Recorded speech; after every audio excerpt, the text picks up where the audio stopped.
Toc. Du tout, si le public est en mode 1, 2, 1, 2, ouais, c'est bon. On va attaquer, on va commencer. Je ne vois que des habitudes, il y a des habitudes, des nouveaux visages. Donc bienvenue à toutes et à tous au Rencontre de la boutique. Pour ceux qui nous connaissent, on est une boutique de DVD qui ne nous connaissent pas, on est une boutique de DVD qui existe depuis une quinzaine d'années. Et depuis 10 ans, on fait régulièrement des rencontres avec des réalisateurs, des comédiens, des critiques de cinéma.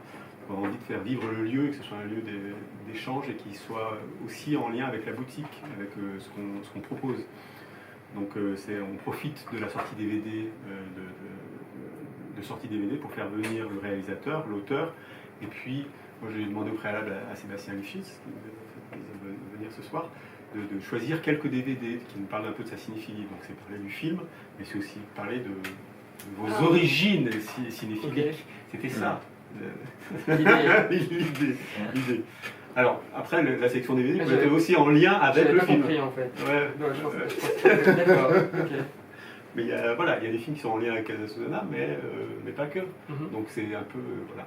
Et c'est pour ça que j'avais passé le petit mot à Julie en disant quel était votre premier souvenir de film ou de cinéma. Donc avant de presque vous présenter, je vous laisse vous présenter à travers cette petite scène primitive.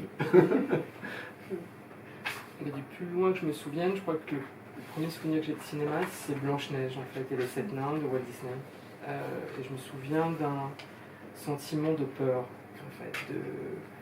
J'étais très impressionné par la forêt, très sombre, et de la fuite en fait de Blanche-Neige, de la sorcière, je me souviens que j'ai eu beaucoup d'émotions en fait face au film. Et étrangement, en fait, suite à ce film, il y a un autre film qui m'est venu comme ça, que j'ai vu plus tard, mais que j'ai vu enfant, qui est La Belle et la Bête. C'est vraiment 2 contes avec... Mais la Bête de Cocteau de Cocteau. Oui. Avec Jean-Marie, je l'ai vu à la télé. Je ne l'ai pas vu au cinéma, je l'ai vu à la télévision, je me souviens. Et c'était un film qui m'avait mis littéralement dans une situation d'hypnose. J'étais complètement happé par les images, j'étais fasciné par la lumière d'Alcan. Ce clair-obscur, comme ça, assez expressionniste en fait. Ouais, complètement, ouais. Et j'étais saisi en fait par le film, toujours ce sentiment de peur aussi. Dès que Jean-Marie apparaissait en bête, j'étais à la fois terrorisé dans une forme de jubilation par rapport à cette peur. Donc, et voilà. Et Blanche-Neige, c'était pareil. Je pense que probablement l'enfant que j'étais à ce moment-là était complètement envahi dans cette émotion. Parce que la peur, en fait, ça vous tétanise d'une certaine manière, ça vous fige. Et le film et l'écran, en fait, vous met dans cette expérience vraiment d'hypnose. C'est ce que j'adore finalement dans la salle, en fait, au cinéma. C'est d'être dans cette plongée nocturne, c'est nuit, en fait. Et on a l'impression véritablement de rentrer dans un espace qui est plus celui de la réalité. On rentre dans un monde, il y a vraiment cette dimension de voyage et d'une sorte de bouleversement émotionnel en fait. C'est pour ça que j'aime autant Hitchcock par exemple, que pour moi un cinéaste qui à chaque fois dans le fond plonge ses personnages. Il y a la réalité de départ et puis tout d'un coup il y a un passage, un moment qui se produit et qui va plonger finalement le personnage principal dans un monde qui échappe complètement au héros. Et c'est cette plongée qui est pour moi qui est une sorte de parallèle avec le cinéma. Alors chez Hitchcock, il y a évidemment cette notion d'éprouver son personnage et sa conscience en fait, qu'il peut avoir du monde, de lui-même, de sa vie, peut-être de sa superficialité, de tout ce qu'il a, de tous ses manquements, et comment finalement à travers cette épreuve en fait que tout d'un coup le film, enfin en tout cas j'allais dire que le film lui soumet mais va être comme transformé. Et c'est pareil, j'ai le sentiment que quand on va au cinéma et qu'on ressort d'un film, parfois les films ont un tel impact sur soi qu'ils peuvent vous changer. Ils vous accompagnent, ils vous changent et vous font prendre conscience de choses peut-être déterminantes pour vous. Mais alors Si vous pouvez préciser alors quel Hitchcock, c'est le cinéma d'Hitchcock, mais quel est le premier Hitchcock que vous avez vu et quelle a été peut-être la découverte de ce réalisateur, ou peut-être que vous avez vu le film sans savoir que c'était un Hitchcock, je ne sais pas. Ah, moi, je viens vraiment d'une génération où il y a eu une cinéphilie populaire à la télévision. Donc j'ai énormément bouffé de films. À la télé, il y avait le vendredi soir, le ciné-club, il y avait le dimanche soir. Et il se trouve que mes parents ont divorcé quand j'avais 10 ans. Et j'ai hérité de la télévision. et mes parents étaient finalement assez cool d'une certaine manière, parce qu'ils m'ont toujours dit, tu fais ce que tu veux, tu regardes ce que tu veux, mais tant que tu te lèves le matin pour aller à l'école, que tes notes sont bonnes, on te fout la paix, en fait, tu fais ce que tu veux. Et donc, du coup, j'ai vraiment regardé énormément de films comme ça. Il y avait la dernière séance d'Eddie Mitchell avec le premier film en VF, le deuxième en VO. Il y avait donc les 2 VO des ciné-clubs du vendredi et du dimanche. Et il y avait quand même les prime time, même de TF1. TF1 passait du Fritz Lang, du Hitchcock. Il y avait tous ces maîtres en fait du cinéma. Et j'adorais, je me souviens que je découpais tous les films que j'aimais comme ça, et je mettais ça dans un cahier, et tout ça. Et j'étais, quand je découvrais Mankiewicz, je voulais voir tous les Mankiewicz. Et ensuite, mes parents ont acheté assez tôt un magnétoscope. Et donc, ça a été la quête à chaque fois du Graal, qui était de trouver les films en VO sous-titrés. Ce qui à l'époque était assez rare. Les VHS, en fait, étaient souvent en VF. Mais il y avait souvent des éditions, soit limitées, et avec ma meilleure amie, en fait, on avait monté comme une sorte de ciné-club entre nous, comme ça, et on s'échangeait, parce que c'était une sorte de collecte, en fait. Et donc, c'était celui qui avait trouvé le Mankiewicz, ou le Visconti rare, par exemple Sandra, ou des films comme ça qui étaient très difficiles à trouver à l'époque, qui étaient peu diffusés. Violence et Passion aussi, qui a mis beaucoup de temps à les diffuser. On cherchait toujours comme ça un peu les perles dans les films ou les films mal aimés, en fait, des cinéastes qu'on adorait, parce qu'on avait envie d'avoir cette vision totale, en fait, de la filmo. Voilà. Embrasser comme ça. Ouais. Et j'avais ce truc, un peu cette espèce de dinguerie compulsive du collectionneur, en fait, qui m'a suivi après dans la photo, d'essayer de tout voir, en fait. Dès que tout d'un coup un auteur me bouleversait, j'étais fasciné et j'avais besoin de voir tout ce qu'elle avait fait avant, après, d'essayer de comprendre en fait le chemin, l'évolution du cinéaste. Et c'était d'ailleurs chez Hitchcock c'était passionnant parce qu'il y a une filmographie quand même énorme entre la période muette, la période anglaise, la période américaine. La construction de l'œuvre est je trouve fascinante. Alors, c'est un jeu qu'on fait entre nous à la boutique où on se demande, on l'a demandé en entretien d'embauche, le top 5 Hitchcock. 5 Hitchcock. Wow. Ça, c'est dur. Et c'est dur, mais c'est intéressant quand même. C'est ce qu'il en sort. Top 5 Hitchcock. Spontanément comme ça, sans... C'est vrai que j'aime beaucoup la période américaine et j'adore, j'adore Vertigo, pour moi Vertigo est peut-être un des plus beaux films qu'il ait fait, mais j'adore Marnie, même si c'est un film un peu malade Marnie, mais j'adorais Tippi Hedren. Je sais pas, j'aime tous les films Hitchcock. J'ai enchaîné. J'ai enchaîné. Je pense je suis mon top. Même des films comme finalement le Procès Paradine par exemple. J'adore Lifeboat, je trouve un film extraordinaire. Dispositif incroyable quand même, de clos sur une barque et comment réussir à faire un film aussi, avec ses contraintes là.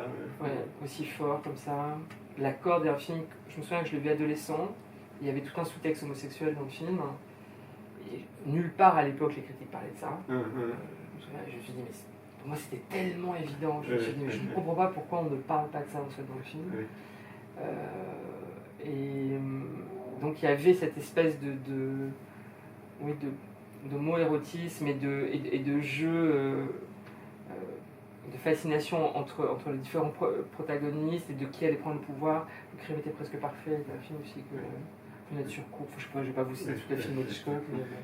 Non, mais c'est intéressant parce que c'est un top qui varie aussi parfois. C'est-à-dire, il y en a certains qui remontent, je sais pas.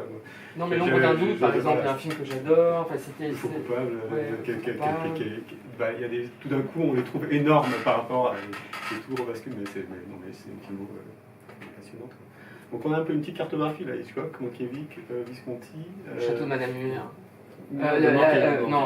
L'aventure de Madame Muir. Ouais. The Ghost and Mrs. Muir. Ouais, qui est magnifique. Ouais. Mankiewicz, ouais. Ah, donc je dois dire encore. Non, pas du tout. Pas du tout. C'est un jeu de liste. Non, c'est pas du tout ça. J'essaie de trouver la prochaine question. Mais donc, qu'est-ce qui fait qu'à un moment, parce que vous avez fait l'école du Louvre, c'est ça? Pas grimacé quand on dit l'école du Louvre. Pardon? Pas grimacé quand non, parce que non, l'école du Louvre. Mais qu'est-ce qui fait qu'à un moment, vous décidez de passer derrière la caméra? Après, c'est quelle envie qui fait qu'on se dit, tiens, moi j'ai envie de m'y coller aussi à un moment? Franchement, je ne me destinais pas au cinéma. J'étais extrêmement cinéphile parce que justement, il y a cette histoire de télévision. Je pense que le divorce de mes parents a été un moment assez traumatique dans la famille et le cinéma était un refuge. Et pas que le cinéma, l'art en général a été un refuge. Dans ma famille, on parlait assez peu d'art. Et donc, l'art est devenu un peu mon territoire. La peinture, ce rapport assez compulsif que j'avais quand je découvrais un auteur, de vouloir tout savoir de lui, c'était pareil dans la peinture, dans la photographie. J'étais dingue de photos, par exemple. Et mon père me donnait était assez généreux et me donnait de l'argent de poche. Et tout mon argent de poche, j'avais tous les week-ends de puce. Et j'achetais des vieux bouquins d'occasion sur des cinéastes ou des peintres. J'achetais des vieilles photos abandonnées dans des valises et tout ça. C'est-à-dire que je pense que je me construisais probablement, je me faisais une éducation. Mais de manière complètement autodidacte. Souvent, je courais après les entretiens des artistes ou des cinéastes pour lire en fait ce qui les avait influencés. Et du coup, un cinéaste m'a amené à un autre cinéaste ou un peintre. C'est comme ça en fait que j'ai progressivement que je me suis éduqué en fait. Et après, mes études, à l'époque, il y avait ce qu'on appelait les sections A3 au lycée, donc il y avait option histoire de l'art et art plastique, et j'étais là-dedans. Et donc, avec vous destiniez oui, je dessinais. Non, vous destiniez à... je me destinais. Au dessin non, à la photo. Je voulais être photographe. D'accord. Je voulais vraiment... la photo était tellement quelque chose d'obsessionnel et que ça me semblait à portée de main, en fait. Quand vous venez d'une famille où l'art n'existe pas vraiment, vous n'avez pas de connexion, vous vous dites, le cinéma est hors de portée, en fait. Ça vous semble impossible de concevoir que vous puissiez un jour faire des films, en fait. Ça semble tellement compliqué et ça mettait aussi en jeu tellement de paramètres à la fois techniques. Donc c'est vrai que quand on est adolescent, ça me semblait inabordable d'une certaine manière. Et la photo, aussi parce que c'était dans le fond un travail solitaire. J'avais un appareil photo, je m'amusais un peu avec, je faisais vraiment 3 merdouilles. Et il y a quelque chose qui me semblait à taille humaine, ça me semblait possible. Et même si je ne savais pas forcément ce que je voulais faire avec, et forcément quel était mon sujet et comment construire une esthétique, et tout ça était pas du tout formulé, conscientisé, mais en tout cas j'avais un désir très fort de ça. Et c'est le hasard en fait qui m'a amené au cinéma. C'est vraiment une rencontre avec pendant une fête, une fille qui était étudiante à la FEMIS en images, qui se destinait à être chef opératrice, m'a dit, j'étais à l'école du Louvre, et m'a dit qu'à l'époque, l'école était dirigée par Jacques Gajos, qui était un directeur un peu hors norme. C'est quelqu'un qui ne faisait pas les choses dans les règles. Et notamment, il avait instauré à l'école la possibilité à des gens extérieurs de venir travailler avec les étudiants pour faire en fait des films avec eux. L'idée en fait était de sortir les étudiants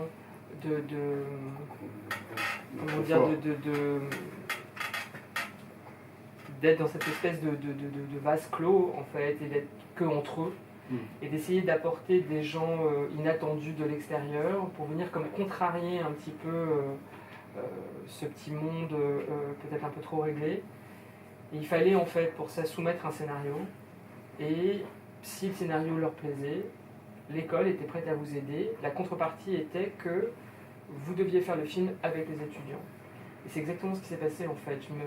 Dès qu'elle m'a dit ça, je me suis dit eh ben, pourquoi pas écrire un scénario. Mais vraiment, franchement, j'y suis allé au culot. Et donc avec mon meilleur ami Stéphane Bouquet, on a écrit un scénario de 10 minutes. On n'avait jamais fait ça de notre vie. Mais on s'est amusé, on s'est beaucoup amusé à le faire. Et ce scénario, bizarrement, il était évidemment mal foutu. Il était tout sauf un scénario de cinéma, je pense. C'était probablement un photographe qui écrivait un récit avec ses pauvres moyens et ses pauvres connaissances. Et je l'ai envoyé à l'école. Et étrangement, ils m'ont appelé une semaine après. Ils m'ont dit on a lu votre scénario, ça nous plaît, on veut vous aider. Et ça a commencé comme ça. Et donc j'ai fait le film à l'époque, c'était la dernière année où la Fémis était au Palais de Tokyo. Donc on a tourné dans les studios qui étaient dans les sous-sols du Palais de Tokyo, je me souviens. On a construit un décor, Ah oui. Et voilà, et j'ai fait ça avec les étudiants de l'école. Et j'étais paniquée à l'idée de devoir diriger un acteur. Vraiment même Et donc j'ai demandé à ma meilleure amie en fait, que je prenais en photo régulièrement, c'était un peu ma muse, si elle acceptait de faire l'actrice pour moi. Et ça s'est fait comme ça. Et d'ailleurs, je pense que Valérie dans le film, dans le fond, je la regarde plus comme un photographe que comme un cinéaste en fait. Et les plans, et la pensée des plans, et la pensée même du temps à l'intérieur du film, c'est pas encore pour moi un temps de cinéma. Oui. En fait, je vois bien que la manière dont j'utilise des images peut plus avoir avec les photos que je faisais avec elle que véritablement une pensée du récit, de l'action. Tout le film est monté en off, avec des voix en fait qui sont auxquelles elle est censée penser. Et le film est basé sur des plans de son visage et des fragments de son corps. En fait. Elle est enfermée dans une pièce blanche et elle est un peu comme hors du monde. Et elle se remémore en fait des souvenirs un peu traumatiques. Et voilà, et c'est comme un moment en suspension. C'est un film plein de maladresse, hein, mais oui, non, voilà, il faut bien commencer quoi. Mais ce qu'il y a, c'est que cette rencontre-là avec le cinéma, ça correspondait à ce que vous aviez imaginé ou c'était complètement... ça a été la découverte au-delà des maladresses, au-delà voilà. Mais c'était un champ complètement nouveau, quoi. J'imagine de voir presque de nouveaux métiers, de nouvelles façons de construire le réel. Ça, comment vous vous en êtes emparé ou comment ça vous a percuté, quoi? Comme vous dites, ça m'a percuté, ça c'est sûr. C'est toujours... Et poussé à continuer, c'est ça, surtout. J'ai toujours eu un sentiment, c'est-à-dire que c'est très difficile d'aller vers le cinéma quand vous n'avez pas fait d'école de cinéma. C'est-à-dire que quand vous n'avez pas eu ne serait-ce qu'un apprentissage technique du cinéma, vous avez un sentiment d'abord d'illégitimité totale. Vous avez intérêt à apprendre FISA, tout ce que vous pouvez sur la technique, parce qu'évidemment l'outil est primordial. Donc, alors j'avais quand même des bases à cause de la photo, et aussi mes études d'histoire de l'art m'avaient donné des notions quand même de cadre. De cadre, bah oui, mais un regard, une esthétique aussi. Complètement. Donc j'avais ça pour moi, disons. Mais... Ce que n'ont pas tous les élèves, ce que n'ont pas, j'imagine, tous les élèves de la Fémis, c'est-à-dire une culture esthétique, voilà. Ils ont peut-être une connaissance technique. Il y en a qui en ont, d'autres non, ça c'est sûr. Il y en a qui s'y intéressent, d'autres pas. Voilà. Chacun dans le fond aborde le cinéma, je dirais, d'abord à un endroit qui le passionne. Ça peut être parfois uniquement le rapport aux acteurs et au texte pour certains. Moi, je n'étais pas de cela, évidemment, je suis arrivé par le cinéma du côté de l'image. Et même plus que l'image, je pense que c'était cette dimension. J'étais assez fasciné, par exemple, par la peinture, par le portrait, et cette manière qu'ont eu beaucoup de peintres de rendre les présences assez hiératiques et presque iconiques, en fait. Et je pense que c'est ce que j'ai recherché. Je me souviens la première fois où je suis allé voir le film de Dreyer, La Passion de Jeanne d'Arc. Je suis arrivé en retard, en fait. J'arrivais pas à trouver la salle. C'était à Chaillot. Et vraiment, l'écran à Chaillot était immense, en fait. C'était un écran incroyable. Et je suis arrivé sur un gros plan de Falconetti. Il faut préciser pour ceux qui n'ont pas vu que c'est un film muet, que René Falconetti joue Jeanne d'Arc, et que voilà, c'est un film absolu. Ah mais c'est, je sais pas, c'est une expérience c'est une expérience. De théâtre de boulevard qui n'était pas du tout destinée à incarner ce genre de personnage dramatique et à tourner avec un hôtel comme Dreyer. Tout d'un coup amène dans l'univers assez raide de Dreyer, en fait. Et quand même assez austère, une humanité absolument démentielle, une espèce d'incarnation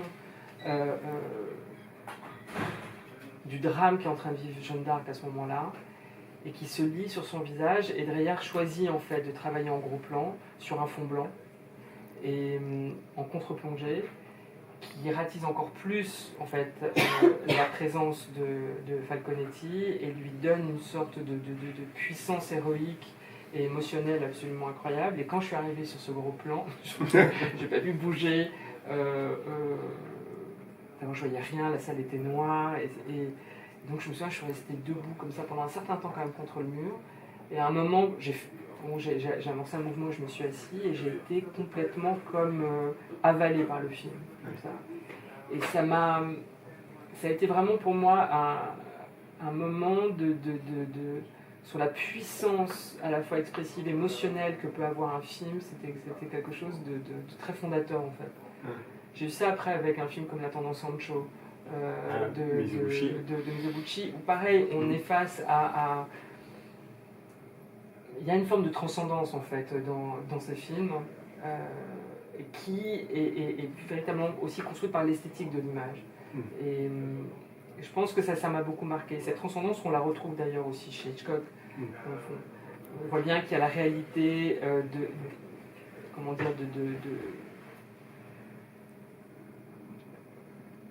d'intrigue en fait qui est construite assez savante, mais dans le fond on voit qu'il y a des enjeux supérieurs au-delà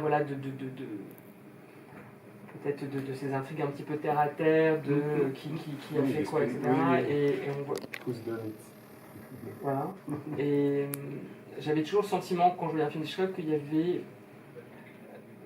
presque une part métaphysique à l'intérieur des films et qui probablement est aussi une des raisons qui me fascinait et qui me happait en fait, dans les films. J'avais accès à autre chose que uniquement l'histoire qui m'était racontée. Ça me donne terriblement envie de revoir des Hitchcock, dont vous en parlez. Non, vraiment. Mais Boucher a beaucoup écrit là-dessus. Boucher a écrit un livre très important sur Hitchcock et justement sur cette lecture métaphysique en fait, de son œuvre. Alors, moi, ce que je disais juste en arrivant, c'est que moi je vous ai découvert aussi par La Traversée, qui est votre deuxième long métrage, je crois. Oui, je crois. Ouais. Vous suiviez. Dans La Traversée. Oui, il y a eu les terres froides entre, mais c'est pas. Oui, enfin bon. Bon, enfin bref. Ouais. Et non, mais où j'ai pas le souvenir de. Je sais pas si tous vos films étaient sortis en salle. Je me rappelle précisément de celui-là où vous suiviez votre ami Stéphane Bouquet, essayiste, poète, qui traversait donc l'Atlantique pour retrouver son père qu'il ne connaissait pas. Et c'est un film qui m'avait pas fait. Je l'ai pas revu depuis, mais j'en garde des images très très fortes. C'est un film qui m'avait énormément touché. Peut-être nous dire quelques mots sur ce film-là, ce projet-là. C'est vraiment la traversée, ça a été un moment très important pour moi parce que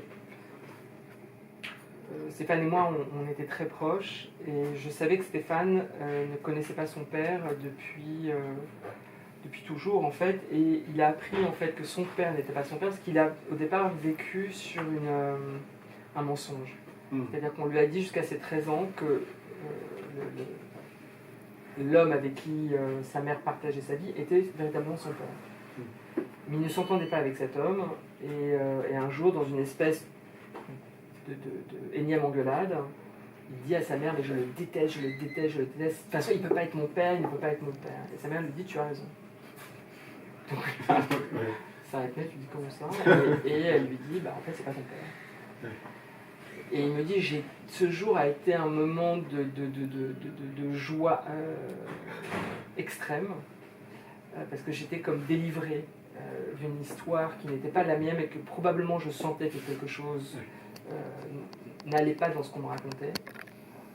Et je me souviens quand il m'a raconté cette histoire, et c'était quelque chose de très fort, et tout d'un coup est apparu une sorte de fantôme, qui était donc ce père américain, mais finalement sur lequel il ne savait rien, et il n'avait même pas d'image en fait. Sa mère n'avait rien gardé. La seule chose qu'elle avait gardée, c'était une adresse, mais qui n'était plus bonne parce qu'elle lui avait écrit, et la lettre était revenue avec inconnu à cette adresse. Et c'était le seul élément que Stéphane finalement possédait sur cet homme, un nom, une adresse, mais qui n'était plus bonne. Et cette histoire m'avait saisi quand même quand on m'a raconté. Et à chaque fois je lui disais: mais tu n'as pas envie de savoir qui est cet homme, et de lui dire juste que tu existes. Il me disait: tu sais, j'ai vécu jusqu'à maintenant avec cette absence, je ne sais pas si j'ai envie de la défaire, de la transformer. Au fond, je ne sais pas qui je vais découvrir. Si ça se trouve, je vais détester cet homme. Je vais tomber sur une espèce de gros con, un redneck au fin fond de l'Amérique, parce que l'adresse était dans le Tennessee.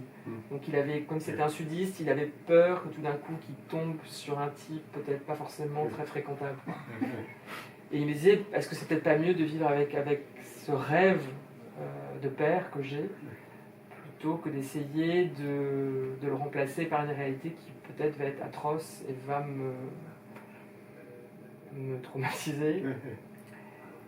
Et bizarrement, cette espèce de dilemme qu'il avait est devenu un peu le mien.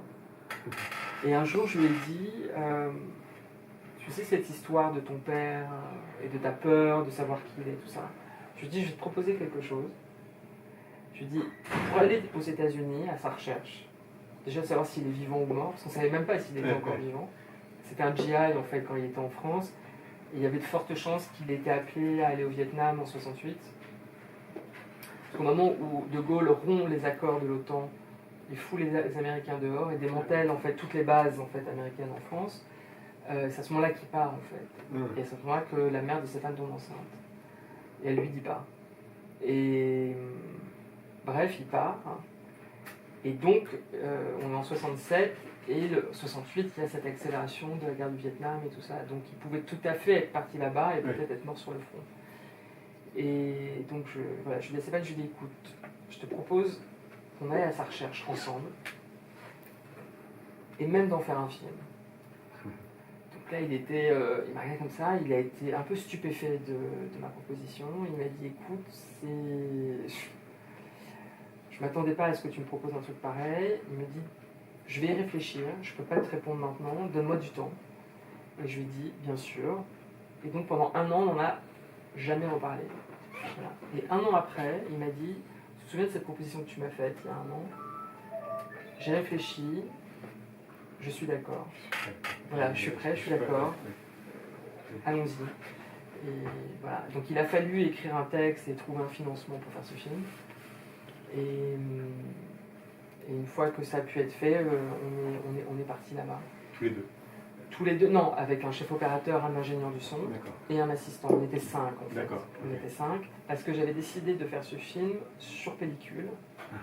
Ce qui en y repensant, bon, je dis à l'époque on n'avait pas tellement le choix, mais parce que le film a été tourné en 2000. Et en plus de tourner avec une caméra très particulière, c'est-à-dire qu'on avait trafiqué une Aton 16 mm, on avait mis un hypergonard dessus parce que je voulais tourner le film en 16 scopes. Un hypergonard, en fait, c'est ce qui permet de faire, d'avoir une anamorphose, en fait, et d'avoir un formascope. Et j'avais vraiment envie d'une image américaine. Et dans le fond, de raconter cette histoire avec les, je dirais presque avec les moyens du cinéma américain. Donc du coup, je me suis confronté à cette culture, à ce territoire, pour la première fois, parce que c'est la première fois que j'y allais, Stéphane aussi. Donc on découvrait en même temps de vivre ce voyage et cette recherche, aussi un pays qu'on avait dans le fond connu qu'à travers le cinéma. Ben voilà, c'est ça. La seule image qu'on avait, elle était à travers la fiction, essentiellement. Et donc on est parti avec cette caméra qui était énorme, c'est une espèce de bazooka, parce que l'hypergonard était un truc que vous mettiez. Donc vous mettiez l'hypergonard qui était long comme ça, qu'un type avait inventé, qu'on appelait le procédé tronché, et qui n'était même pas breveté, hein, qui était un peu, franchement un peu dingue. C'est pas Boviala qui dit que c'est... Alors Boviala cherchait depuis des années à fabriquer une Aton 16 qui fasse en fait du scope. D'accord. Et il n'y arrivait pas. D'ailleurs, après que j'ai tourné, Boviala est venu nous voir en fait en salle de montage parce qu'il voulait voir en fait du coup ce que le procédé tronché avait donné en fait, s'il avait marché et quelle image ça avait créé. Et parce que lui cherchait depuis des années à inventer vraiment cette caméra 16 scope, mais il n'y arrivait pas en fait.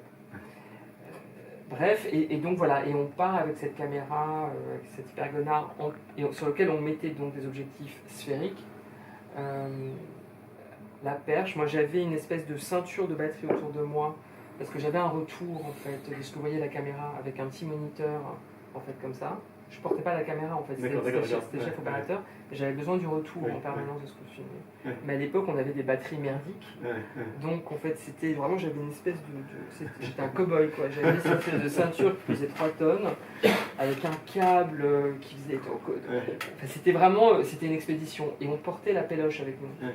Ce qui voulait dire en fait que j'avais une pellicule limitée, et donc je pouvais pas tout filmer. Donc je devais être très très précautionneux, c'était toujours... je devais anticiper en permanence en fait où j'allais avoir besoin de péloche et comment l'utiliser. C'était... Oui, mais c'est une économie de tournage et une économie de production qui implique aussi quelque chose au niveau des images et de l'enjeu qu'on y met. Je sais pas. C'est-à-dire qu'au début, de toute façon, le début du film, on est dans le rêve de Stéphane. C'est-à-dire que je voulais au départ qu'on rentre dans le récit par New York, parce que c'est là que Stéphane, pendant toute son enfance, avait imaginé son père, et une sorte de prince de New York, comme ça. Et donc, je me suis dit, c'est le chat de l'aiguille.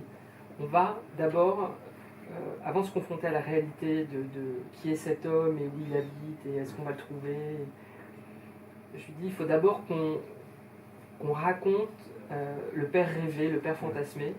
Donc on va aller à New York, on va aller marcher dans les rues de New York où tu l'as tant de fois imaginé. Et ensuite, on va aller à Washington et on va aller au mémorial pour voir s'il est mort ou pas. À l'époque, en fait, Internet était un peu dans ses balbutiements, donc on n'arrivait pas à avoir l'information.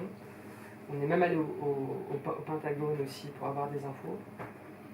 Et bref, ça a commencé comme ça. Donc au début, le film est vraiment dans une sorte de grammaire de fiction. Je mets en scène littéralement Stéphane comme un personnage qui erre et qui pense à son père et qui découvre aussi l'Amérique. Et après, une fois qu'on sait qu'il est vivant, parce qu'il n'est pas dans les registres de la guerre du Vietnam, enfin, en tout cas qu'il n'est pas mort à la guerre, l'enquête commence en fait. On se rend en fait à l'adresse et on essaie d'enquêter autour pour savoir en fait si on peut le trouver. S'il a carrément changé d'état ou si peut-être qu'il est resté autour ou qu'il y a un cousin ou quelque chose comme ça. Et là, le film change complètement de grammaire et se construit en plan séquence, ce qui était très risqué pour moi avec la péloche que j'avais. Parce que évidemment, ça filait vite, quoi. Et donc je devais faire hyper gaffe par rapport à ça. J'ai un souvenir d'un plan lointain, comme ça, d'une rencontre de quelque chose de presque déceptif, quoi, parce qu'on l'arrivait pendant tout le... voilà, je pense que le rapport au père était... c'est un des derniers plans du film. Et je sais pas, j'ai souvenir d'une distance, quoi, d'une distance par rapport au personnage. d'une focale, quoi, presque. Bah, quand vous êtes cinéaste, vous dites toujours, quand des moments comme ça arrivent, Ouais. par exemple, je me suis dit, si à un moment, Stéphane rencontre son père pour la première fois, qu'est-ce que je fais? Est-ce que je filme, est-ce que je filme pas? Si je filme, à quelle distance? Où est-ce que je me mets? Est-ce que ce moment, qui est un moment crucial dans sa vie à lui, c'est pas que du cinéma, Stéphane jouer quelque chose vraiment de sa propre vie. Donc, comment je me positionne par rapport à un moment comme celui-là? Quand Thérèse, dans Les Vies Thérèse, me demande de l'accompagner dans la maladie jusque dans la mort, en fait, vous êtes terrorisé par rapport à une telle demande. Vous vous dites, mais qu'est-ce que je vais filmer? Jusqu'où je vais filmer? Quelle est ma limite à moi, en fait? Où je me place par rapport à une telle chose? On parle de gens réels, ce pas des personnages, et de moments qui sont en train de vivre, qui sont des moments déterminants dans leur vie, en fait. Donc c'est des questions vraiment très, très lourdes, en fait. Et notamment pour Stéphane, voilà, les réponses, elles sont dans le film d'une certaine manière. Vous avez amené les DVD du film La Traversée? La Traversée, il est uniquement dans un coffret. Donc, si on en parle, ça j'ai dû en amener un ou deux, je crois. Il est épuisé maintenant, je crois. Alors, on va parler de Casa Susana, évidemment. Bon, déjà, s'il y a des... Non, mais pas du tout. On n'a pas limité en temps. S'il y a déjà des questions, ou je sais pas. Oui, bien sûr. Alors, c'est pas vraiment une question, mais c'est plutôt une réflexion. Sébastien est très modeste, mais quand il a fait son court-métrage, il a eu une vie dans les festivals. Il est passé au Radis, donc c'est un réseau de diffusion d'images. Et c'est vrai qu'il n'était pas parfait, mais il y avait des choses en germe, entre autres le noir et blanc, absolument sublime. Et c'est vrai qu'il n'y avait pas, on va dire dans les années 80-90, l'idée du court-métrage, un début, une fin, l'introduction de... Là, on était dans autre chose. Il y avait de la recherche. Je ne savais pas ce que ça allait donner. Il y avait quelque chose. Et je voudrais revenir... Enfin, moi, je ne l'ai pas vu depuis 30 ans, en fait. Mais moi, ce que je me souviens, c'est un très beau visage, du noir et blanc, un verre qui se renverse. C'est-à-dire que 3 fois rien, j'en ai... Et qui génère de l'émotion. C'est-à-dire que comment générer de l'émotion avec rien? Et voilà, c'est juste 30 ans après, j'en ai encore une image. Et c'est peut-être aussi peut-être La Traversée, parce que La Traversée, c'est un film, mais moi je me souviens que la fin, où on voit des photos en fait, où c'est figé. C'est-à-dire que la fixité te rend l'émotion. Je ne sais pas comment on peut dire, mais voilà, donc je voulais juste évoquer cela en fait. Voilà. En fait, il y a des photos dans tout le film, à travers. Ouais, il y a toujours. J'essaie toujours, dès que je peux, j'essaie de ramener des photos dans les films. J'aime beaucoup ce mélange, en fait, de l'archive et même, je dirais, de l'image fixe qui vient comme s'opposer au temps présent, comme ça, et de l'image mouvement. Je suis pas le seul à avoir fait, plein de cinéastes l'ont fait, mais c'est une chose que j'aime beaucoup faire. On va rester de ce côté de l'Atlantique alors, si tu veux bien. On pourrait parler des Invisibles, puisque ça a été aussi un moment fort, d'adolescente, de petite fille. Peut-être que c'est par ce biais-là que beaucoup t'ont connu, parce que ça a eu énormément d'audience sur Arte, je crois, le film est passé sur Arte. Mais pour venir, on en vient à Casa Susana peut-être, et toi, ta découverte ça se passe par un ouvrage, je crois, que tu découvres. C'est Casa Susana, donc, qui abritait des personnes transgenres dans les années 50-60 aux États-Unis. Donc un univers qu'on n'imaginait pas. Comment ça a été ta découverte déjà de cet ouvrage et de ce monde-là? En fait, il se trouve que moi, à côté du cinéma, donc j'ai ce rapport à la photo qui est très, qui est très obsessionnel, et notamment à l'archive photographique. C'est-à-dire que depuis que je suis ado, j'achète ce qu'on appelle aux États-Unis, on appelle ça des snapshots. En fait, c'est la photo amateur, la photo de famille. Généralement, une photo assez déconsidérée. Aujourd'hui, ça l'est moins parce que de plus en plus, des artistes se réapproprient en fait ces images, les transforment et leur donnent comme une sorte de seconde vie. Et moi, depuis que je suis ado, je collecte ces images Et notamment, j'ai collecté des images de personnes queer. Donc ça peut être soit des personnes homosexuelles, soit des personnes travesties. Et jusqu'à aujourd'hui encore, j'en ai acheté une aujourd'hui sur eBay. Ah oui, donc, Ouais. un vrai collectionneur. Oui, parce que pour moi, en fait, ces images, elles sont très importantes parce que en fait, c'est une mémoire. Et cette mémoire, elle est complètement dispersée. Elle n'existe pas en tant que telle, en fait. Ces gens étaient des invisibles dans la société. On n'en parlait pas. C'était des gens même qui étaient comme innommables d'une certaine façon. L'homosexuel, pendant très longtemps, que ce soit dans la société française et encore plus américaine, était un pervers, un averti, un malade, etc. Donc, ces gens n'étaient pas documentés. Quand ils l'étaient, c'était souvent dans des récits dramatiques, assez pathétiques, des destins brisés, etc. Et dans le fond, c'était souvent des récits assez stéréotypés qu'on avait d'homosexualité. Les travestis et par la suite les personnes transgenres, je dirais que c'était un cran au-dessus, Oui. où là c'était encore pire. Là, on est carrément, là on est chez les freaks, c'est direct. C'est les monstres, on est dans la transgression absolue et les récits qui vont avec. Et moi, c'était mon monde en fait. Ces gens, je les aimais, j'avais besoin de comprendre en fait d'où je venais d'une certaine manière. En tant qu'homosexuel, cette histoire à la fois de l'homosexualité et de la culture queer, quand j'étais adolescent, elle n'existait pas. Il n'y avait pas Internet, c'était vraiment, il n'y avait pas Pasolini, Visconti, et encore quand il passait à minuit, évidemment, au ciné-club pour les films, je dirais, les plus... qui concernaient en fait, ces sujets-là. Enfin, c'était vraiment, on comptait sur les doigts de la main les cinéastes qui tout d'un coup pouvaient incarner des vies et des personnages qui ne soient pas... C'est très compliqué quand on est ado et qu'on grandit avec ça, c'est-à-dire avec une sorte de non-représentation de soi ou de gens d'autres générations, mais qui ont traversé les mêmes désirs et ont... Oui, ça s'inscrit dans une filiation aussi. Exactement. Ce qui fait que beaucoup d'homosexuels, dans le fond, n'avaient comme autre choix, dans le fond, que de se projeter sur des vies hétéronormées, qui étaient comme des modèles qui nous étaient présentés, aussi même, je dirais, bancales, ou souvent... un arrangement, quoi. Souvent, ce qui constitue un film, ce sont souvent parce qu'il se produit comme une sorte de... Il y a quelque chose de... Il y a la faille. Il y a une faille, il y a un problème dans ces vies, on va dire, hétéronormées, etc. Mais il n'empêche que le modèle que vous aviez, et qui était absolument partout, que ce soit dans la publicité, à la télévision, au cinéma, etc., c'est ce modèle-là, quand même. Et donc, je pense que moi, adolescent, j'ai eu ce besoin irrépressible d'essayer comme d'opposer quelque chose à cette image, en fait, qui était assez étouffante. Et je l'ai trouvé dans la photo amateur, en fait. J'arrivais petit à petit à trouver des témoignages de vie homosexuelle ou de travestis, hommes ou femmes, et j'ai collecté comme ça pendant des années ces images. C'est ce qui a été d'ailleurs à la base des Invisibles, en fait.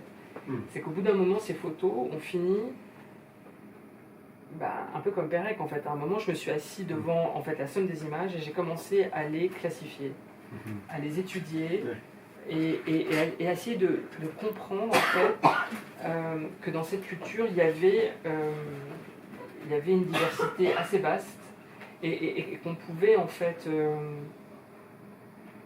comment dire, commencer peut-être à imaginer des choses, à imaginer des catégories d'individus, des types de vie, par exemple, concernant les personnes queer, transgenres, le travestissement n'existait pas uniquement que dans les cabarets, où généralement on le place en fait. Oui, il y a une mise en scène, il y a une scène. Il y a une scène, les gens se travestissent, on a l'impression qu'ils jouent à l'espace du spectacle, et puis après ils redeviennent des hommes ou des femmes, ils retournent à leur sexe d'origine, et basta, quoi. Et en fait on se rend compte, enfin moi je me suis rendu compte à travers les photos que j'avais réussi à collecter, qu'il y a des récits plus étranges, il y a des images plus complexes, plus bizarres, et qui semblent raconter une autre histoire. Par exemple, il y a beaucoup d'hommes qui ont pris le risque de se travestir et de prendre une photo d'eux, chez eux, dans leur intimité. Et on sent que cette image est vraiment leur image intérieure. En fait, c'est véritablement leur identité intérieure qui tout d'un coup s'est comme exprimée à travers tout d'un coup les vêtements, les attitudes, les accessoires qu'ils ont choisis. Ils ont eu besoin de garder une trace de cette image, en fait, mais qui est une trace secrète. En fait, ces images, la plupart du temps, étaient cachées, n'étaient pas du tout destinées à être rendues visibles, évidemment, parce qu'elles les compromettaient. Et à l'époque, les gens risquaient beaucoup. Oui. Et donc, c'est pour ça que ces photos sont très importantes. Elles viennent d'un monde secret, d'un monde interdit. Elles ont souvent été constituées, elles ont été fabriquées dans des contextes pas forcément évidents, particulièrement pour les gens travestis. Il faut rappeler l'époque aussi, les années 50, 60, l'année conservatrice, le macartisme. Ah oui, non, ça c'est Casa. J'ai des photos de gens travestis du 19e. Ah oui, d'accord, ok. Vous avez des contextes très particuliers. Alors là, c'est un immense. Alors là, je ne pourrais pas avoir des heures, mais ça serait trop long à raconter. Une toute petite fenêtre. Par exemple, aux États-Unis, vous avez, sur les campus américains, vous avez une séparation entre les hommes et les femmes. Et par exemple, sur les campus féminins, vous avez ce qu'on appelait... les filles étaient obsédées à ce moment-là, en tant qu'étudiantes, ce qui venait comme couronner la vie d'une jeune fille de la bonne société, et c'était de faire un beau mariage.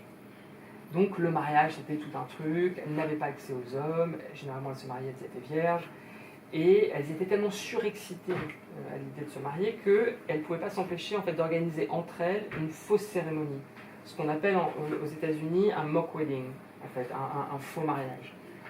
Et dans ce faux mariage, vous aviez donc c'était que des filles, donc il y avait une fille se déguisait en pasteur, l'autre se déguisait en mari, il y avait un témoin, etc. Et elle faisait des photos en fait de ces cérémonies, elles s'embrassaient, il y avait vraiment tout le rituel du mariage qui était incarné. Sauf que elle faisait des répétitions de ça et tout ça. Et ces situations très équivoques en fait, où finalement une fille se mettait à jouer aux garçons, à commencer à s'enlacer, à s'embrasser, etc., ont créé dans ces universités, on pourrait dire, des atmosphères homosensuelles. Et il y avait d'ailleurs de l'homosexualité féminine qui existait. Et il y a eu des traces en fait de ces mariages, parce que donc il y avait toujours une photo qui venait couronner cette expérience. Et les recteurs des universités ainsi que les familles sont tombés sur ces photos. Ça a fait un tel scandale en fait que ces photos et ces organisations des mock weddings ont été interdites en fait sur les campus au bout d'un moment. Quelles années ça C'est beaucoup entre les années 1910 et jusqu'aux années 30 à peu près, 25-30. Et ce qui est étonnant aussi, c'est que beaucoup de ces filles organisaient des fêtes entre elles et où elles se travestissaient en hommes et elles faisaient des photos et elles avaient des monocles, des cannes, des chapeaux, des moustaches, etc. C'était du jeu. Mais ce n'était pas que du jeu. Aux États-Unis, il y a eu un mouvement féministe très puissant au début du siècle, dès le 19e, mais qui allait croissant jusqu'aux tensions du droit de vote pour les femmes en 1919. Et étrangement, ces photos-là commencent à devenir plus rares. Après les années 20, ces photos deviennent plus rares. Donc, moi, je fais une supposition qui est, à partir du moment où, je dirais, la revendication de ces femmes, d'obtenir finalement une égalité de droit. Oui, après une forme politique. Il y avait aussi cette forme de posture de dire, dans le fond, on peut être vous, on est l'équivalent de vous. Il suffit de mettre un pantalon, un monocle, un chapeau, et voilà. Dans le fond, qu'est-ce qui nous différencie de vous et qui justifierait qu'on ait cette interdiction de pouvoir voter, en fait. Donc, et ces photos sont intéressantes par rapport à ça parce qu'elles incarnent à la fois un mouvement politique d'engagement de toutes les femmes, de beaucoup de femmes aux États-Unis sur cette volonté d'égalité de droit et d'accès au vote, en fait, et qu'elles obtiennent en 1919. C'est un des premiers pays en Occident qui donne le droit de vote aux femmes en fait, avec les suffragettes après en Angleterre et tout ça. Ouais. Et voilà, donc c'est intéressant si vous voulez. Vous voyez qu'il y a une dimension à la fois politique et sociologique dans ces images qui est très forte. Bref, et toute cette mémoire, j'ai essayé de la collecter comme un dingue pendant toutes ces années. Et ça m'amène à Casa Susana. Donc moi je suis rempli de tout ça depuis que je suis ado. Donc, et un jour, je vois en 2004, un bouquin est publié qui s'appelle Casa Susana. Et c'est que des photos d'hommes travestis au fin fond des États-Unis, dans une campagne. Les images sont tellement incongrues. On se dit, mais. Parce que.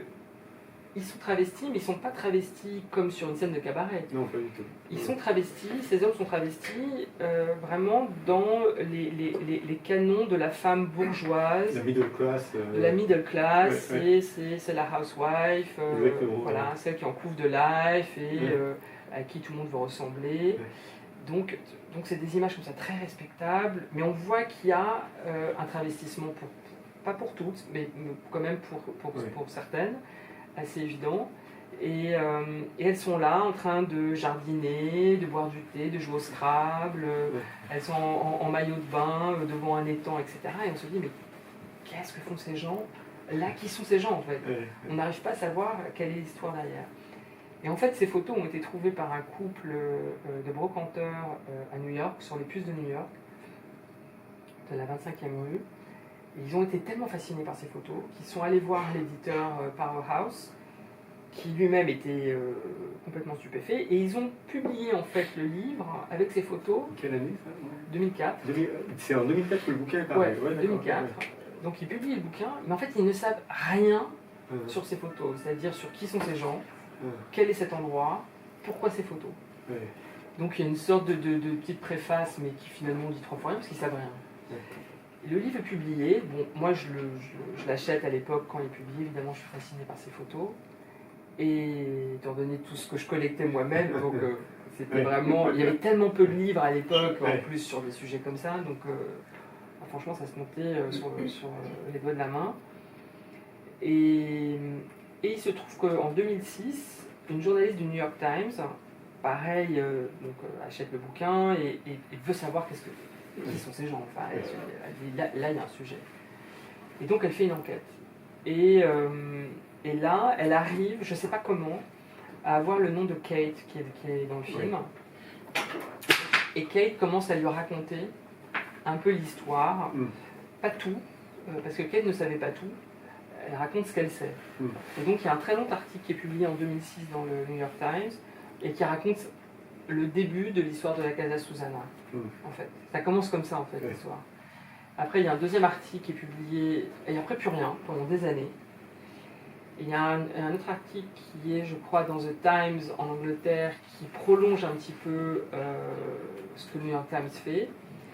Et ensuite, moi, avec sa collection de photos que j'avais, je fais une expo à Arles qui s'appelle Mauvais Genre, et qui, en gros, essaye de raconter un peu les différents usages du travestissement depuis le 19e jusqu'aux années à peu près 1980. C'est une traversée d'un siècle à travers la photo amateur des différents usages donc, du travestissement hommes et femmes.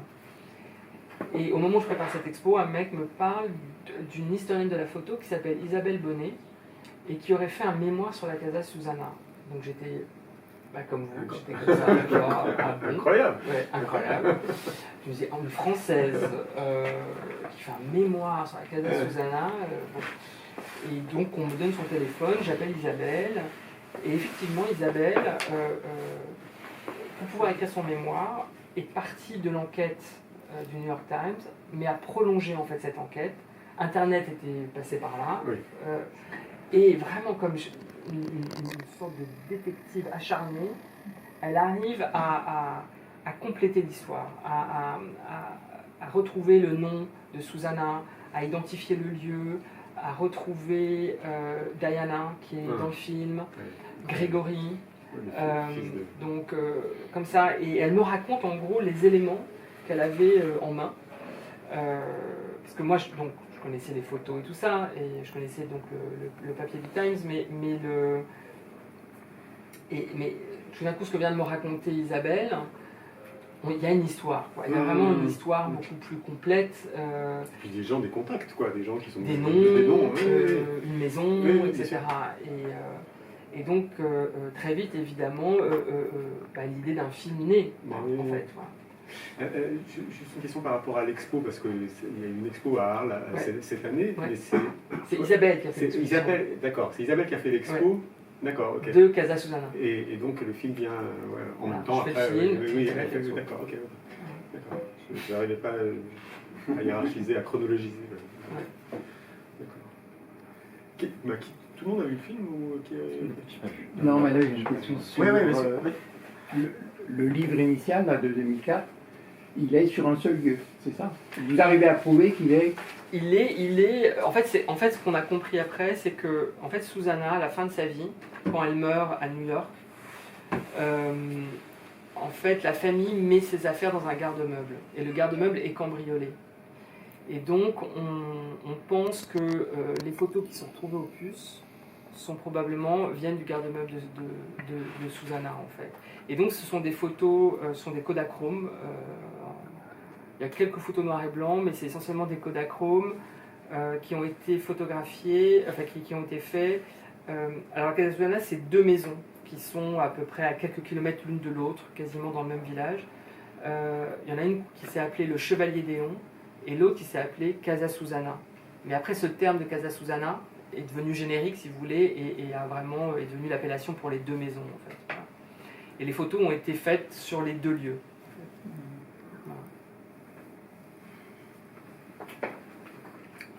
Non, Ah c'était non, pour pardon, nous pardon. passer. Profitez c'est des questions. Sébastien Bavard, moi je pose des questions. On est... Je peux me taire aussi. non, mais Peut-être oui. juste ce qui était intéressant dans le film. Ce qui m'a intéressé aussi dans le film, c'est qu'il ne s'agit pas seulement de femmes transgenres. C'est ce qu'on comprend en tout cas, qu'il y a aussi des hommes qui sont hétérosexuels, qui vivent avec leurs femmes et qui aiment leurs femmes et qui se travestissent par besoin et de vivre de cette façon. En fait. C'était ça aussi qui était intéressant, cette nuance à laquelle on ne pense pas forcément au début. Je pense que à cette époque, en fait, beaucoup de ces hommes ne comprenaient pas exactement ce qui se passait en eux. Il y avait très peu de mots, très peu de documentation. En parler était un risque immense parce qu'à l'époque, d'abord, l'émasculation est interdite par la loi. C'est-à-dire que si vous vous faites opérer, vous êtes hors la loi aux États-Unis. Et donc, c'était et le sujet est même pas de l'ordre du pensable dans la société américaine des années 50. Les années 50 aux États-Unis, c'est une société complètement paranoïaque. C'est donc l'après-guerre, c'est la guerre froide. Les Américains le pouvoir américain est obsédé d'une part par ce qui se passe du côté russe, et il y a un affrontement frontal, donc c'est véritablement une guerre froide, mais cette guerre froide du coup a des incidences sur le territoire même. C'est pas que, si vous voulez, un affrontement de blocs, les États-Unis et l'URSS en fait, mais c'est aussi au sein même des États-Unis trouver l'ennemi intérieur. Et l'ennemi, il a plusieurs visages. Il y a le communiste, donc il y a la chasse aux communistes, mais il y a aussi la chasse aux déviants. Donc tout ce qui à un moment sort en fait d'une norme hétérosexuelle, où en gros vous êtes un bon père de famille, une bonne femme au foyer, avec les gosses qui vont avec, etc. Et en gros, si vous ne marchez pas dans le rang, vous êtes suspecté de quelque chose. Le cinéma aux États-Unis à ce moment-là subit ce qu'on appelle le code Hays, en fait, qui est un code qui lui-même filtre en fait toutes les histoires, qui essaie justement de dévier, de construire peut-être d'autres modèles ou d'autres types de récits qui ne sont pas conventionnels, on pourrait dire. Donc finalement, l'individu, je ne sais pas comment le nommer d'ailleurs, mais avec leurs mots, ça serait déviant, en fait. Tout ce qui sort de la norme, en fait, est d'une certaine manière considéré comme une forme de danger. l'homosexuel est alors carrément une sorte d'ennemi public numéro un. Il y a des films qui sont faits pour les écoles, hein, qui sont donc donnés à voir aux adolescents pour les mettre en garde d'hommes qui rôdent et qui sont prêts en gros à abuser d'eux donc et en gros l'homosexuel est un prédateur sexuel qui ne veut qu'aller violer et voler les enfants, etc. Enfin, ce sont des visions, si vous voulez, complètement horrifiques et qui finalement rendent impossible toute vie autre que celle d'un homme marié, hétéronormé. Donc vous imaginez, quand vous êtes un homme, effectivement marié, comme c'est souvent le cas à la Casa Susana, avec des enfants, et que tout d'un coup vous avez au plus profond de vous le sentiment en fait que vous n'êtes pas exactement un homme, que vous êtes peut-être même une femme, mais que même l'idée vous semble même à vous-même quelque chose de complètement fou, et que vous avez cette pulsion irrépressible de vous habiller avec les habits d'une femme, d'avoir les attitudes d'une femme, d'essayer de prendre la voix d'une femme, et de... Vous voyez? Donc, qu'est-ce que vous faites avec ça, en fait? D'abord, comment vous le vivez? À qui vous pouvez en parler? En parler était un risque immense, parce que vous pouviez être dénoncé. Il y avait un volume de dénonciation aux États-Unis dans les années 50 complètement dingue. Vous êtes communiste, mon voisin est communiste, mon voisin est homosexuel, etc. C'était... Donc, on pouvait défaire des vies en 2 secondes. Et Hoover était tellement un type paranoïaque à ce moment-là que... C'était l'FBI, Hoover, oui, Voilà. qui était homosexuel d'ailleurs. Absolument. Oui. Ouais. McCarthy, Hoover. Bon, on est dans cette Amérique, si vous voulez, complètement hystérique et paranoïaque, et où finalement on sent que c'est une société où il y a une chape de plomb, si vous voulez. Donc, les personnes transgenres à ce moment-là, comme on est au début de cette... je dirais presque de cet accompagnement, de cette médicalisation en fait, de la question trans en fait, aux États-Unis à ce moment-là. Et, Oui, mais les gens vont se faire opérer à Casablanca, à l'étranger. Quoi. Quand Voilà, ils ont les moyens. Oui, quand ils ont les moyens. Ouais. Ça Ou au coûte une Mexique, fortune. comme... En fait, Diane prend beaucoup de risques d'aller au Mexique parce que vous pouviez en mourir avec une septicémie. Parce qu'au Mexique, ils sont pas allés avec le dos de la cuillère quand même. Hein, donc, et en fait, les meilleures opérations à l'époque, il y avait très peu d'endroits où aller. C'était le Maroc. En fait. C'est là où toutes les trans en fait, françaises, comme Bambi, comme Coccinelle et d'autres, vont aller se faire opérer. Vous avez un type là-bas qui invente vraiment de façon complètement empirique en fait une technique d'opération qui véritablement en plus prend respecte complètement en plus le corps des gens qui viennent et essaye d'une part qu'elles repartent en étant heureuses d'avoir ce corps transformé, mais aussi que toute cette question du plaisir et de ce qui va s'en suivre après, c'est une vraie question. Il s'est interrogé sur comment rendre possible voilà, toutes ces questions autour de l'orgasme et du plaisir, etc. Au Mexique, je pense que ces questions étaient très secondaires, si vous voulez. C'était, vous avez eu beaucoup de chirurgiens dans les premières expériences de réassignation qui ont été de très mauvais chirurgiens. Il y a beaucoup qui ont mal fait les choses, en fait. Et beaucoup de personnes transgenres sont mortes des suites de leur opération. Voilà, donc c'était une période vraiment assez compliquée. Et simplement, c'est pour ça que en fait, l'histoire de la Casa est une histoire incroyable et qui, dans le fond, n'aurait jamais dû être racontée. En fait, c'est une histoire qui était secrète. Elle aurait dû rester complètement invisible. Et c'est parce que, en fait, ces photos sont sorties un jour au puce, finalement, que petit à petit, on a réussi à tirer un fil et qui nous a amené à progressivement comprendre, en fait, qu'est-ce qu'il y avait derrière toutes ces images et qui étaient ces gens et quelle était cette communauté. Mais moi, ce que je trouve complètement bouleversant, déjà, c'est la qualité, la façon dont tu recueilles ces témoignages, quand tu filmes ces personnes, mais c'est le parcours, l'humanité, et puis le parcours singulier de chacune. C'est-à-dire que c'est vraiment, elles ont vécu cette Casa Susana, mais à leur manière, de manière totalement... Ça m'a beaucoup marqué, je crois que c'est Diana qui disait, mais moi j'étais là, mais je ne me rappelle plus qui était là, je ne me rappelle plus qu'est-ce que faisaient les gens. Mais j'aimais être là, c'était important pour moi d'être là. Et qu'elle n'ait aucun souvenir même d'une conversation peut-être déterminante ou décisive, non, c'était s'autoriser. Je trouve chacun des témoignages est complètement bouleversant, et puis c'est des chemins de vie, je trouve que tu le rends à merveille. Moi, ça m'a vraiment bouleversé, quoi. Merci beaucoup. Merci. Oui, oui. Diane, je pense qu'il y a quelque chose chez Diana qui est particulier, c'est qu'elle va finalement très peu à la casa, elle y va 1 ou 2 fois, parce que très vite elle prend la décision en fait de faire son opération. Oui, voilà, c'est ça. Et après, une fois que l'opération est faite, elle s'invisibilise complètement dans la société américaine. Et et c'est seulement maintenant, grâce au film en fait, qu'elle se out elle-même en fait. Elle dit pour la première fois, il y a beaucoup de gens autour de Diana qui ne savent pas qu'elle est une femme transgenre. Et donc c'est par le film qu'ils l'ont appris. Incroyable. Donc c'est par exemple Betty raconte pour la première fois la véritable, comment dire, le Betty, dilemme qui est la fille de Donald Wollheim, qui fréquentait la Casa Susana. qui fréquentait la casa, qui était un homme marié. Et Donald Wollheim, alors en France évidemment ça ne nous dit rien, mais aux États-Unis, dans le monde de la science-fiction, c'est quelqu'un qui est connu. C'est quelqu'un qui a incarné quelque chose en fait, qui était vraiment un intellectuel juif new-yorkais.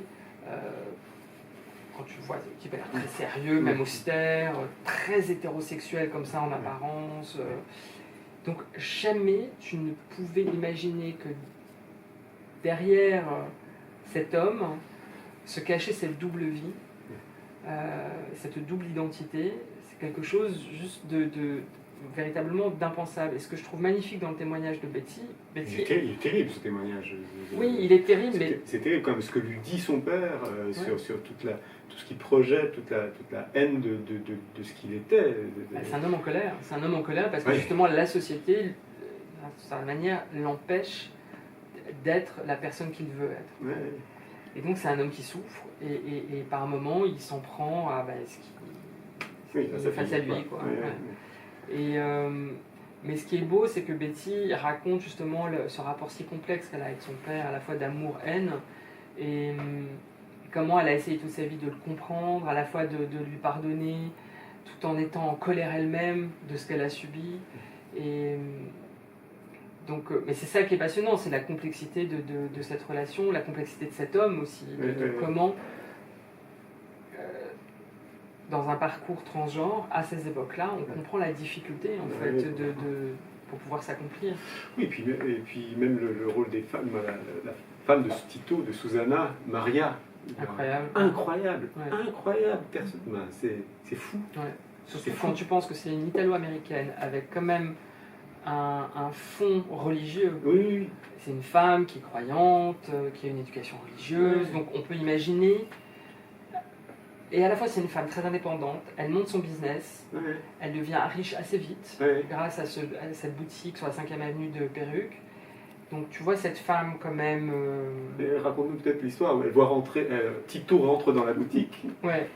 Un jour, Tito arrive... d'origine chilienne. Voilà, et Tito arrive en homme, en costume, elle arrive dans cette boutique, il dit voilà, bonjour, je voudrais une perruque pour ma sœur. Et Susanna avait une clientèle, Maria avait une clientèle il y avait beaucoup de travestis. Elle avait à la fois toutes les dames chics de la 5e avenue qui venaient lui acheter autour en gros de la 5e avenue qui venaient lui acheter, mais elle avait aussi beaucoup de travestis qui venaient lui acheter. Donc elle avait le flair quand même, elle savait, elle était tout sauf niaise en fait. Quand elle a vu Susanna, enfin Umberto, arriver dans la boutique et qui lui dit ça, et elle lui dit tout de suite avec la perruque, c'est pas pour le tir, c'est pour vous. Oui, c'est vrai. Donc il est complètement interloqué comme ça, et il lui dit non, c'est pour ma soeur. Bon. Et petit à petit, il finit par dire oui, elle lui dit vous voulez l'essayer? Comme ça, donc il essaie, et il est fasciné par la perspicacité de cette femme, sa tolérance, voire même son affection en fait. Ouais, ils vont quand même tomber Ils vont se amoureux marier. et se marier. Ils vont se marier, ouais, ils vont se marier. C'est cette femme qui embrasse tout ça, quoi. Ouais. Mais même l'épouse de Donald von Heim, Elsie, est une femme, bon, je pense qu'il a souffert quand même dans ce couple, mais qui aimait profondément son mari et qui l'a accompagné, je ne sais pas combien de week-ends à la Casa Susana, qui vraiment l'avait à ses côtés habillé comme elle. Parce qu'il voulait lui ressembler en fait. Il voulait s'habiller comme elle ou comme sa mère en fait. Et donc, on peut imaginer le vertige que ça doit être, en plus dans une époque extrêmement terrorisante sur les risques qu'on prend. Ouais. Si on est arrêté tout d'un coup, Ah oui, socialement, c'est la... ou dénoncé, ils peuvent perdre beaucoup quand même. Donc, ben, elle est à la fois solidaire, elle est à ses côtés, elle vit avec lui cette double vie en fait, elle le protège. Donc c'est étonnant, je trouve, de courage, de modernité quand même. C'est une histoire un peu dingue. Ouais. Je me posais la question du lien entre Petite Fille et ce film. C'est-à-dire, est-ce que quand vous êtes parti en tournage, vous aviez cette expérience du tournage de Petite Fille en vous? Est-ce que ça, je sais pas, Non, pas influencé, mais est-ce que ça nourrit quelque chose ou pas forcément? Non, parce que pour moi, Petite Fille est beaucoup plus liée à Bambi. En fait, l'idée de Petite Fille, elle est vraiment venue de Bambi. C'est parce que Bambi m'a raconté, quand j'ai fait le film avec elle, que, en fait, cette conscience qu'elle avait d'être une petite fille est quelque chose qui est arrivé très très tôt dans sa vie. Bon, elle avait 2 ou 3 ans, en fait. Et moi, j'ai pris conscience à ce moment-là, parce que moi, bêtement, je pensais à ce moment-là que l'apparition des symptômes de la dysphorie se faisait beaucoup plus tardivement. Moi, j'imaginais que c'était soit à la puberté ou au début de la vie sexuelle. Ce qui était complètement idiot, en fait. En fait, il n'y a pas de règle. Elle apparaît dans la vie des gens à des moments très différents, pour plein de raisons. Et donc, je prends conscience, quand Bambi me raconte ça, qu'on peut être un enfant très jeune et ressentir une sorte d'évidence que l'on est l'autre sexe, en fait. Et l'exprimer avec ces mots d'enfant. Et c'est comme ça que j'ai l'idée. Je me suis dit, mais comment ça se fait qu'il n'y ait jamais eu de film qui raconte ça? Et qui, à un moment... Parce que si c'est arrivé à Bambi, c'est forcément arrivé à d'autres enfants. Et ça arrive encore. Donc du coup, je me suis mis en recherche d'un enfant transgenre, dont ça serait l'histoire, en fait. Donc pour moi, il y a un lien très fort un peu entre ces deux films. Bambi, je dirais, est celle qu'il a vécue très très tôt. Elle est née en 1935. Elle a 88 ans aujourd'hui. Elle est en pleine forme. Voilà, et Petite Fille, pour moi, ça venait... Il y a une correspondance pour moi entre ces deux films qui était très forte. Casa, c'est une histoire américaine quand même. Le contexte sociopolitique, en fait, de cette histoire, il est très important. On voit que c'est une histoire... l'invention de cette propriété, de ce qui s'y passe, des risques qui ont été pris et tout ça, est typiquement quelque chose de très américain pour moi, en fait. On m'a raconté pendant l'une de ces projections, quand j'ai présenté le film, une fois, une femme est venue vers moi, elle me dit, alors comme un con, j'ai oublié le nom du village, elle me dit, est-ce que vous connaissez le village de... J'ai oublié, c'est un village près de Strasbourg.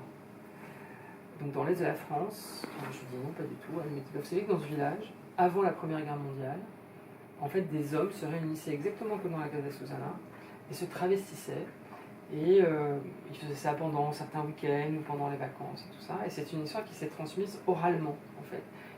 Pareil, quand vous êtes dans le village, vous parlez de ça, les gens savaient, en fait. Et c'est resté au sein du village, en fait, mais c'est pas allé au-delà. Et en fait, quand on réfléchit à ce qu'est la communauté queer, en fait, qu'est-ce que c'était avant les revendications de la fin des années 60, dans le fond, être quelqu'un de queer, c'était forcément être quelqu'un de planqué. Donc, les gens étaient discrets, faisaient attention. C'était des petites bandes, c'était des petits groupes. On se voyait chez les uns et les autres. Il y avait quelques bars, quelques boîtes qui étaient autorisées, mais où il y avait souvent des descentes de flics. Donc il y avait toujours le risque, en fait, de se faire arrêter, d'aller au poste et de se retrouver sur les listes en fait, que tenait la police en France tenait un registre des homosexuels et des travestis. Et ils étaient régulièrement emmerdés. Aux États-Unis, c'était bien pire. Donc il y avait toujours ce risque. C'est pas que les bars ou les cabarets n'existaient pas. Vous pouviez, c'était des endroits où ces gens pouvaient se retrouver. Mais du coup, c'était vous exposer. Il y avait ce risque-là toujours, en fait, des descentes. Même si vous ne faisiez rien, vous étiez juste là, présent, à regarder le spectacle, etc. Vous pouviez être tout de suite emmerdé et amené au poste, en fait. Donc, et dans le fond, on voit bien que ces communautés, au départ, se sont organisées par petits groupes, très discrets, rideaux tirés. On se travelotait à la maison entre nous, on se passait les bijoux, les robes de l'une de l'autre qu'elle avait commandées par correspondance. C'est comme ça que ça a commencé, en fait, beaucoup.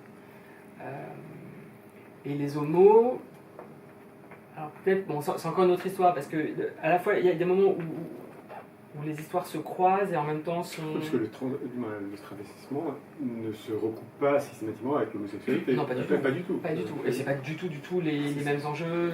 Non, c'est deux histoires complètement séparées. Complètement séparées, oui. Mais ce sont des populations qui sont complètement ostracisées, Oui. qui sont empêchées, invisibilisées, etc.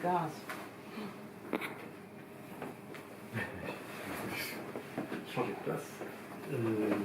Bonjour, j'aimerais que vous parliez du dispositif de mise en scène dans Casa Susana.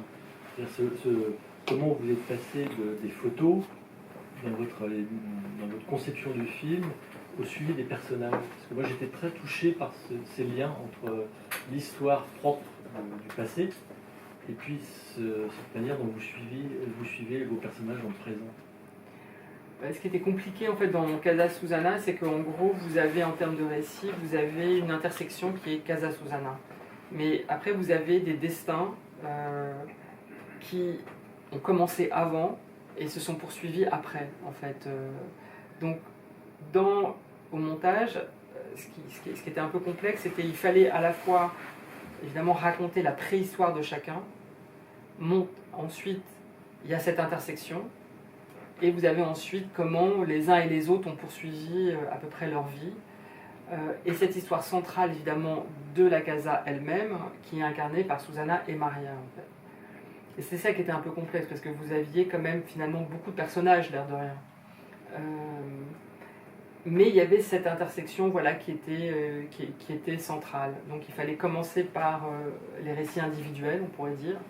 Et à un moment, et moi ce que j'avais dans ma tête imaginé, c'est qu'il fallait un voyage, c'est-à-dire que chacun se déplace pour retourner à l'origine d'une certaine manière, cette intersection.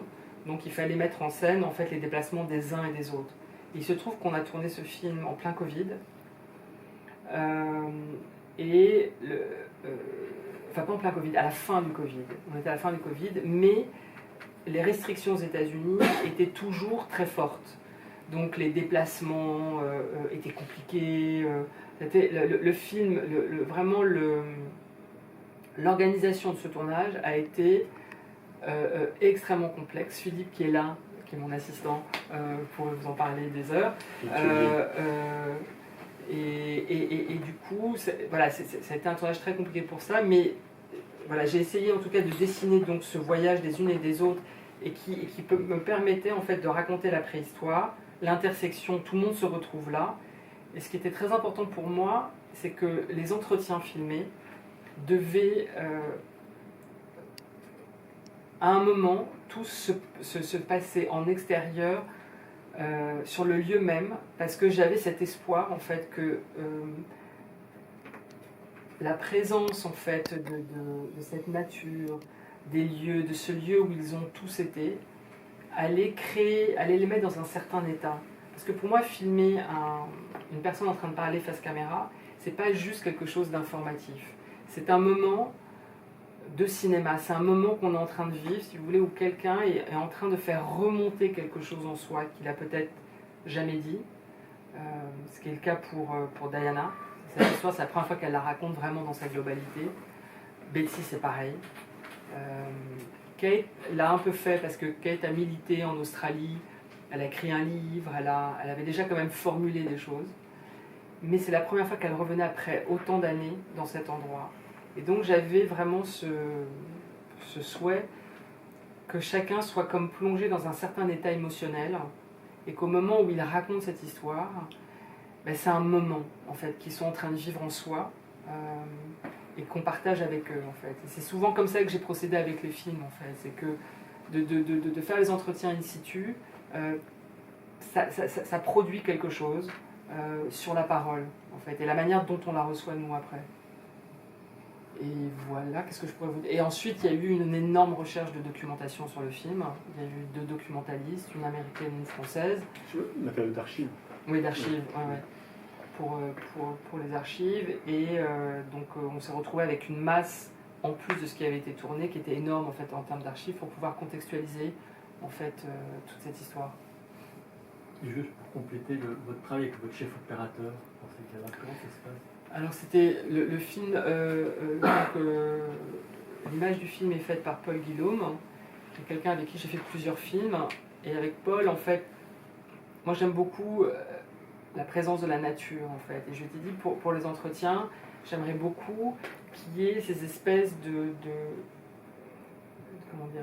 paillettes de lumière, de soleil sur les visages, sur les cheveux, qu'on soit sous des arbres, dans cette espèce d'écrin de nature. Et où on sent cette lumière du jour et tout ça. Et Paul me dit... C'est la lumière d'automne. On avait choisi l'été indien parce que c'est la plus belle lumière aux États-Unis, avec cette nature assez mélancolique, et qui aussi crée renforcer cette atmosphère du souvenir, Et, mais ce qui était compliqué, c'est qu'évidemment, vous êtes dans les Catskills, donc il y a quand même un peu des petites montagnes, et donc le temps est ultra changeant, et on était l'otage de la météo en permanence. Donc vous arrachez les cheveux dans un plan de travail comme ça, c'est un enfer. Et donc le temps était extrêmement changeant, et même dans une journée qui est censée être belle, le passage des nuages avec je ne sais pas combien de fausses teintes, donc vous avez des espèces avec le diaph, donc il y avait des changements très très fréquents, et même donc vous avez des oscillations qui sont énormes en fait, et parfois c'était assez compliqué en fait d'essayer que tout ça raccorde. Et donc Paul avait créé, on avait décidé de tourner, de privilégier le plus possible les fins de journée pour être dans cette lumière un petit peu, ce qu'on appelle la magic hour en fait. Donc c'est une espèce de lumière assez orangée, dorée en fait, très belle, très douce. Mais on n'avait pas tout le temps la possibilité de le faire en fait, à cause de ces problèmes de météo. Donc parfois on a tourné dans des lumières plus crues et on essayait, Paul avait amené une sorte d'énorme filet en fait, qu'on avait mis sur des pieds et qui recréait une sorte de feuillage en fait, de voûte un peu feuillagée et qui filtrait en fait un peu le soleil et créait cette espèce de douceur en fait qu'on essayait de retrouver. Voilà, donc c'était... en fait, tourner en extérieur, on a l'impression que c'est très facile, c'est juste de poser une caméra et rouler ma poule, mais pas du tout. Pas du tout facile. C'est compliqué justement d'avoir ces espèces de lumières, ces belles lumières comme ça chargées de couleurs et à la fois douces et en même temps qui ont une certaine dynamique. C'est pas du tout évident. Et après, il y a eu un gros travail d'étalonnage une fois que le film a été monté sur toutes ces séquences. Il y a des séquences où il y a des points sur lesquels on s'est arraché les cheveux aussi en étalonnage, tellement il y avait des oscillations, voilà, avec les fausses teintes et tout ça, c'était très compliqué. Est-ce qu'on peut peut-être on peut s'arrêter là et continuer la conversation de manière un peu plus informelle, là aussi. Mais c'est passionnant non, vraiment, de t'écouter, parce qu'on parle de cinéma, on parle d'histoire de cinéma, on parle de films, on parle de gens, de sujets qui sont passionnants. Un grand merci à toi, Sébastien. Merci pour l'invitation.